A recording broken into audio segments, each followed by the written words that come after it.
We continue our march through Season 1 of Girls Und Panzer with Part 1 of our look at the Pravda vs. Oarai battle. This is a major turning point in the show, and thus, arguably, the most important battle of Season 1. No official sponsor this week, but this video is brought to you by my upcoming original manga, Amaranth Angels. Cute anime girls, starfighters, and exciting space battles. Written by a Girls Und Panzer fan, for other Girls Und Panzer fans, and military Moe fans in general. The Kickstarter already fully funded, but I've also launched a second chance campaign on Indiegogo, so if you missed out, there's another chance to get in on the action. So go check it out and back it today. Now, onto the video.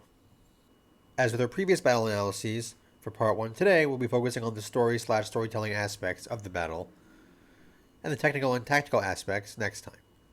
And from a story perspective, this battle is easily one of the most significant in the show, if not the most significant, certainly in Season 1.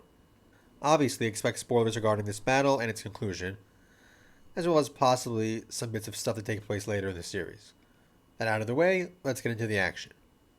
We'll touch on the obvious major story beat a bit later. First, we'll take a look at how we got here, story-wise. Watching this now, we have the benefit of full hindsight, including the Anzio OVA. While in the initial run of Season 1, we only got a brief shot of Oarai's victory over Anzio. However, even there, the vibe is pretty much the same as it was with the benefit of the OVA. Oarai's victory over Anzio, the school they had felt was going to be more of a challenge than it ended up being, has them riding high. Very high. Confidence is as high for them as it's ever been since they first took up Senshiro. And this high level of confidence is on display both before the battle and in its initial phase. In typical Girls Und Panzer fashion, we are shown this as opposed to being directly told via the way many of our characters act. Their confidence level, their aggression, etc. It's really only Miho, who both has the added experience in the sport, plus knowledge on Pravda in particular, and Yukari, who's also aware of these things that are less certain. Which is also a great way of differentiating their knowledge and experience from the others, by the way. We also, of course, get another direct, in-universe callback to the fateful match that led to Miho coming to Oarai in the first place. And our first hint, Yakatusha's pre-battle smugness, that we probably should be more wary. But Miho, still somewhat hesitant in her role as team leader, fails to communicate her reasonable concerns to the others, and can't keep them from basically overruling her in their eagerness. And thus, Oarai plays right into Pravda's hands. While Oarai's overly aggressive approach probably would have led to problems against any opponent, it was much worse here, since, as we soon learn, Pravda loves to emulate tactics utilized by the Soviets in World War II, like the good old double envelopment. And it's much easier to lure an aggressive, confident opponent into that sort of trap. This tactic also suits Katyusha personally, at least from what we've seen of her personality so far, pretty well. She wants to do more than just defeat her opponents. She wants to completely crush them beneath her. And while Miho didn't really take Katyusha's pre-match comment about the previous championship personally, she almost certainly has a little bit of a self-conscious feeling here, and maybe is a little bit intimidated. That's something that may have also played into her not having enough strength to firmly tell her own teammates that their initial plan was a bad one. Miho has been settling into the leadership position thrust onto her throughout the season so far, but she's not quite there yet. Then the trap is sprung, and in turn of events, at least somewhat inspired by the failure of the German offensive at Stalingrad and the subsequent encirclement of one of their army groups, Oarai's got damaged tanks, not much food and supplies, and no heat, while the Pravda forces surrounding them are well supplied and enjoying themselves as they await Oarai's inevitable acceptance of Katyusha's confident ultimatum.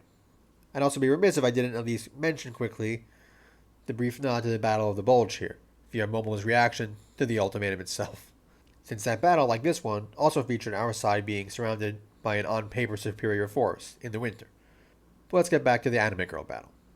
At this point, Oarai is physically, mentally, and emotionally at their lowest level, even before they learn the harsh truth that their school's survival depends on winning the tournament. That news, of course, only makes things more dire. Miho rediscovering the joy of Senshiro is great. That doesn't matter long term if Oarai doesn't win. Winning usually isn't everything, of course, but sometimes it is, and this is one of those times.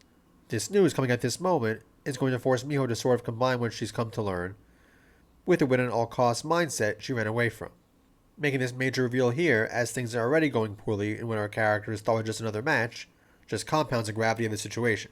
Now their school, their existence as a team, and the bonds they made along the way are all on the line, along with the match itself. In particular, the segment here where the classic Russian song, Polyushka Polye plays, really works to show this. Despite their attempts to stay positive and to make plans to fight back, the members of Oarai team realize what the odds are, and it's hard for them to maintain morale. It's another example of a show using little to no dialogue but managing to convey a great deal through the music and the visuals alone. All of that combined makes this the perfect moment for Miho to truly emerge as Oarai's team's unquestioned leader. Leadership is, of course, about more than just coming up with plans. It's about providing support for her subordinates and doing whatever she can to maintain morale, even in the most dire of circumstances. Miho's decision here to do the really embarrassing anglerfish dance, just for that purpose, is as clear a declaration that she's embraced the role as anything else she does later. And it works. Oarai's subsequent breakout then not only demonstrates their resilience as competitors in a technical sense, but also them as people here. They know even at that point that the odds of victory are still not very good, but this is their only chance, and they're resolved to give it everything they've got to pull victory from the jaws of defeat. Another key moment here features Turtle Team. While it does play a bit into the seasonal gag of her being lazy until now, Anzu stepping up in Turtle Team's tank and proving to be an excellent gunner further represents Oarai, seeing as she's its president and its champion, stepping up to the challenge and proving itself capable.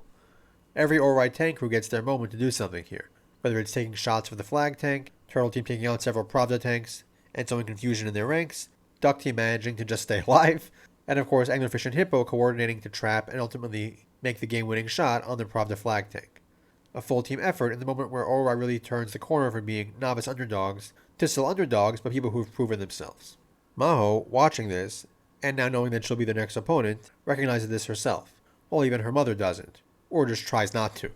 Oarai's strength and determination has earned Miho's full respect, if nothing else, as well as Katyusha's more disappointed, grudging respect at the end of the match. While the Kuromori Mini battle is still possibly the more important one, and that it's a climax of the tournament and the season, it's really this match that I still think is the most important story-wise. Between the big reveal of the actual stakes, to Oarai stepping up and really showing their grit, it's always great to watch. It also, of course, ups the spectacle a bit compared to the earlier battles, at least the prior Season 1 battles. But we'll talk more about the technical and tactical aspects of the battle in Part 2 of this analysis. If you enjoyed this video and like to support me and what I do here, my books and light novels are all available on Amazon. And you can get early access to videos, sneak peeks and updates on my upcoming manga, and other projects by subscribing over on Patreon. And while the Kickstarter for Amaranth Angels has successfully come to a close, I've got the Second Chance campaign running now on Indiegogo, so if you missed out, there's another chance to get on board. Go check it out and back it today. You won't be disappointed. Channel memberships are also live now, and we'll be doing a members stream later this month to rewatch DOS Finale Parts 1 through 3 in anticipation of finally getting to see Part 4. So if that interests you, sign up today. And as always, if you have any thoughts on this video or if anything Girls und Panzer related you'd like me to talk about, definitely share them below in the comments section. I'd love to hear them, and while I might not get to respond to every comment, at least not in a timely manner, I can guarantee that I read each of them. And don't forget to like the video, subscribe, and hit the bell so you don't miss any future uploads or streams. That's all for now, so until next time.